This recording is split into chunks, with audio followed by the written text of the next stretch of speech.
Again, y'all, we here. I mean, we here time after time again.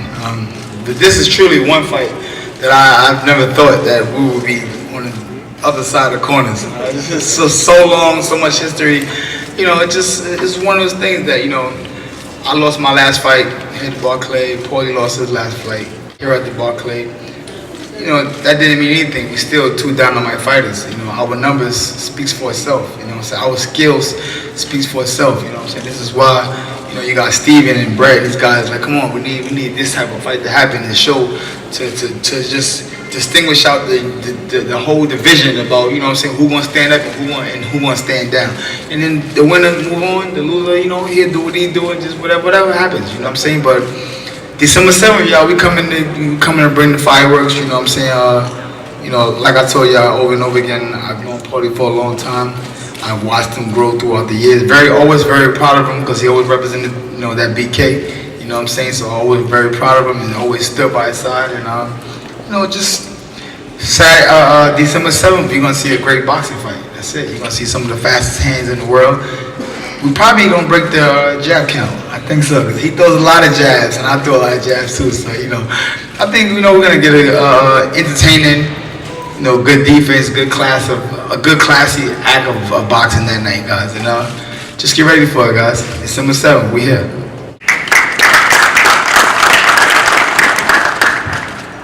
Yeah, I guess I'll start by saying I echo the same sentiments as Zeb.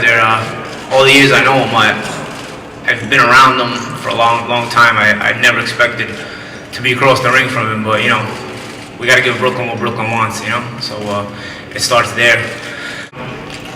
Me and Zab go back a long way.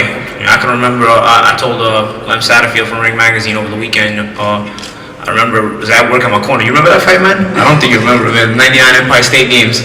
Zab came up as like an honorary coach. The fights were at Hofstra University, and Zab was working the corner for all the amateurs, and you know, I remember him working my corner, you know, and you know, he actually trained us that week and all that.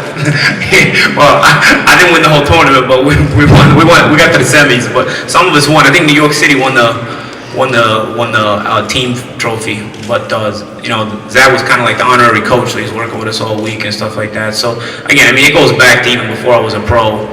Seeing Zab in the gym. I remember seeing Zab sparring in the gym even before I had one amateur fight. You know, I kind of got a late start in boxing. I was 16 when I started, and I had my first amateur fight at 17. So I had heard a lot about Zab even through the years. As a matter of fact, again, harping on the fact that I never thought I'd fight him. I mean, at the time he worked my corner, I was fighting at 125 pounds. You know, so you never think like you could even grow at that age anymore. You know, but you know, things happen. Here with Zab Judah at the Barclays Center in Brooklyn, at the press conference to announce his fight against fellow New York Brooklynite Paulie Malinaggi. Zab, did you ever think that a fight like this would come through? You know what?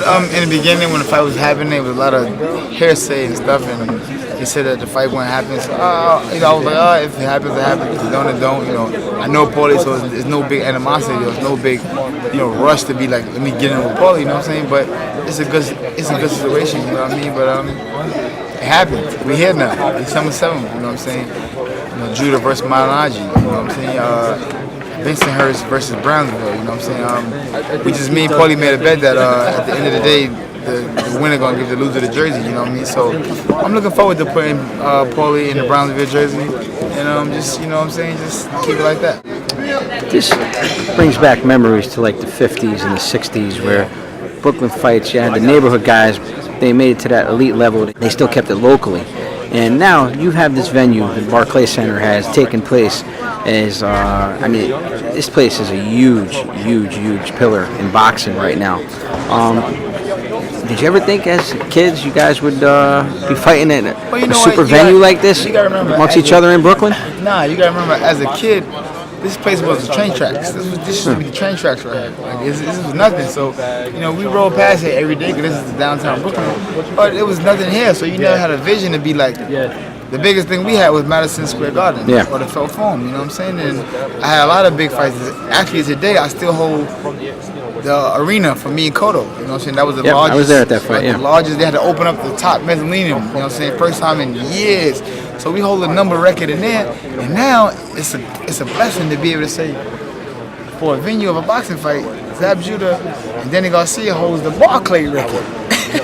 So now if you come back and do it again, it's beautiful for me, man. To still be here 18 years later from me starting my career and to be here turning 36 in a week and a half and just having fun, man. Very excited about life. Very happy to still be here. Very happy to still be campaigning 18 years at a high level. I just want to thank God for that. Both of you ended up with an L on your record. Doesn't make a difference. Both put on a stellar performance.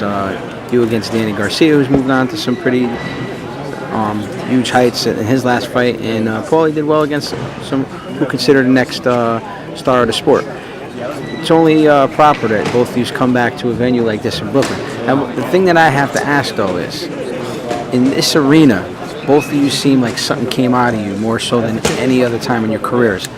You were both in really pretty intense fights. What was it? Was it the crowd? Was it the neighborhood? Was it the venue itself? Can you elaborate on that a little? For me, I felt myself getting up to a slow start when I went to the corner. My uncle was like, "Come on, baby, you gotta pick it up. We didn't train like this. We didn't train for this or train this. We trained for a better situation." And, I just turned up and just did me. I just was being me. Like that was the real Zab Judah that you guys know. And I just stepped up and did it. And when I did it, everybody was very happy at it. So this is what allowed me to be back right now. December 7th versus Paulie Malinaggi. And in closing, you've been more reserved over the last few years. As we could see,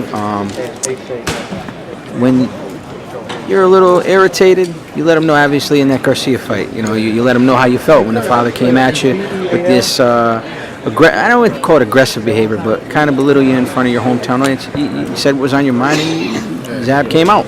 Bottom line is, how do you prepare for a fight like this? You guys are friends. There's no animosity towards one another.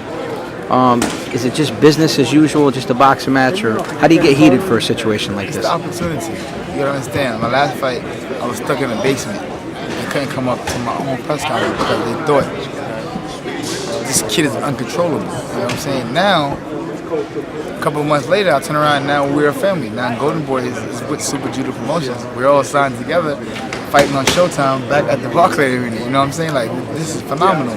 Boxing, because we was just mad at each other and going crazy, but now we back at it, you know what I mean? It's business. I mean, I guess they understand sport of business. Richard Schaefer and Golden Boy are very smart people, and they understand, what I'm saying, the height of things and where things are at, and they understand who's the top seller here, and I'm back.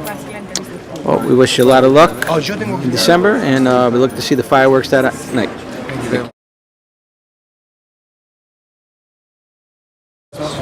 Here with Paulie the Magic Man Malinaggi. Paulie, how are you today? What's up, man? How you guys doing? Very, very well. Here to announce the New York Cosmos are back. Soccer team. Give me a scarf. Love. New York Cosmos in the house. Here for the announcement of a Brooklyn show, as we could call it. You and Zab Judah. Paulie, going back to when you were a kid, you started boxing. Did you ever think that you'd be involved in a match with two Brooklyn-borns, elite-level fighters, sitting in your own backyard? No. This arena was a dream when I was a kid. I mean, you didn't have this arena to dream about. You only dreamt of Madison Square Garden. We didn't have this. I mean, you would have never in my wildest dream would I have imagined a venue like this to put world-class boxing in it. And now, world-class boxing that includes two world-class Brooklyn fighters going head-to-head in a main event. I mean, this is stuff of fairy tales, really. The only thing that's missing is not for a world title. But the winner, I'm pretty sure will get a shot at a world title. The question I have, sometimes you got to sit back and reflect. You look at Brooklyn boxing, just New York boxing in general, it had a resurgence as of late. There's a lot of young up-and-coming fighters, some great contenders, and some world champions. Knowing that you're at the pinnacle of that, what does it do when you sit back and you're reflecting back in the chair and you're involved in a fight like this? You like being able to look back and say, you had a part in helping out the sport from the grassroots level. You know what I'm saying? We're fighting where we're originally from. We're taking this back. Me and Zab grew up here. We made our name here. We're from here. So, give a fight like this gives back to the community. It gives them, a situation where these are your products. This is a product of these two are your products of your environment. They came out of it and created something so good for themselves that they're now able to perform in front of all of you people that grew up around them, and give you guys a great show. And it really can give even the young up-and-comers a look into the future, that they can also dream about something like this, you know. And to be able to be a part of that really is, it gives you goosebumps, you know. One question I have about this particular venue, I know we have the whole Brooklyn bragging rights thing and performing in front of your hometown in this mecca of a level, but in your last fight and his last fight, both of you probably put on career-defining performances, regardless of where, you know, what lands on the record. It was one of your best performances in the ring as well. Did it bring it out of you? Did arena? Yeah, it definitely does. You know, I think one thing we got respect from those performances, even though we came up short in the decisions, is that we grit our teeth, we bit down, and we fought hard. And I think some of that justification, some of that mental push we got in those fights is from that Brooklyn crowd. You know, from the fact that you're fighting in front of those people, those fans, you know, that you grew up around, that you made your name in front of early on. You know, they're here supporting you. They're here expecting those great things. So they had those expectations when you were just a kid coming up and making your way up. So you can't let those people down. You know what I mean? So you got to grit your teeth. You owe them to make this the best fight you can. And so I think that it motivated us. So the fact that we'll be having that against each other now, I think it only leads to possible fireworks in the fight on December 7th. Going to each other now, both of you, he's a little bit more reserved now as he gets a little bit more in the older. I mean, at this twilight. I don't want to say twilight because it sounds wrong, but again, he's been there a little bit longer than you have, and he's a little bit more reserved. But again, you guys never ever hold your tongue if you got something bad to say about somebody. And in getting ready for a fight, you guys seem like you have equal respect for one another. You're friends. How do you get motivated for a fight like this? Strictly business? There's a lot on the line. I mean, there's so much on the line here. You know, it's a turf war. It's Brooklyn. You don't want to walk down your neighborhood knowing you lost to another guy from your city, from your borough. You know, at least if you fight somebody from outside the city, you know the support and the love is there. Now we're kind of causing a civil war here. People have to choose their alliances. You don't want to be walking down your own hood and be like, and run into somebody that was choosing the other way and be like, you lost that fight, or knowing that they're thinking that. So it's a lot of pride on the line, man. And of course, for us ourselves in our boxing careers, we're competitors. The winner is on to some big things. So there's a lot to make it worthwhile to dig deep, fight hard, and go get this win. In closing, we wish you a lot of luck. It's wonderful to see you both back here, and you both deserve it. Thank you.